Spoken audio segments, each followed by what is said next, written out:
আসসালামু আলাইকুম এভরিওয়ান। আজ বানাবো দই চিকেন। তো চলুন শুরু করি। চিকেনটাকে ভালোভাবে ধুয়ে নিয়ে 1 চামচ নুন, গুঁড়ো গোলমরিচ আর 1 বাটি টক দই দিয়ে ভালোভাবে মিক্সড করে 1 ঘন্টার জন্য ম্যারিনেট করে রাখবো। তো এবার মশলাটা বানিয়ে ফেলবো। মশলার জন্য কি কি লাগছে দেখুন। একটা বড় সাইজের টমেটো, দুটো মিডিয়াম সাইজের পেঁয়াজ, দুটো কাঁচা লঙ্কা, আদা রসুন। সবগুলোকে মিক্সিতে গ্রাইন্ড করে নেব। তেল গরম হয়ে গেলে তেজপাতা, লং, এলাচ, দারচিনি দিয়ে একটু নেড়ে বাটা মশলাটা তেলের মধ্যে দিয়ে দেব। মশলাটা যতক্ষণ না তেল ছাড়বে ততক্ষণ কষিয়ে নেব।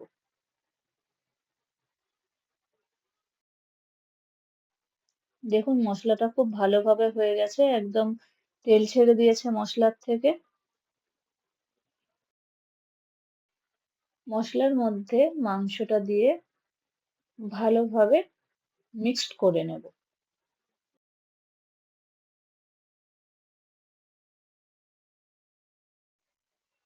ভালোভাবে মিক্সড হয়ে গেলে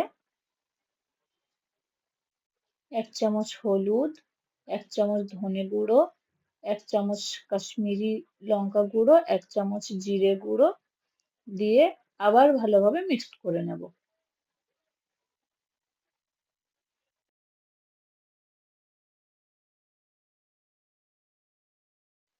মাংসটাকে মিডিয়াম ফ্লেমে কষাতে থাকবো।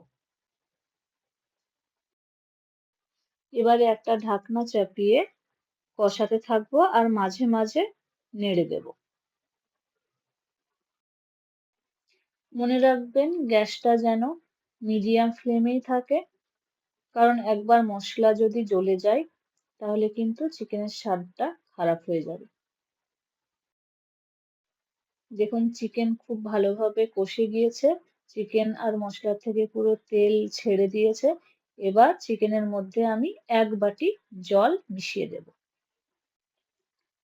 জলটা গরম দেবেন, কারণ গরম জল দিলে চিকেনের স্বাদটা আরো সুন্দর হবে।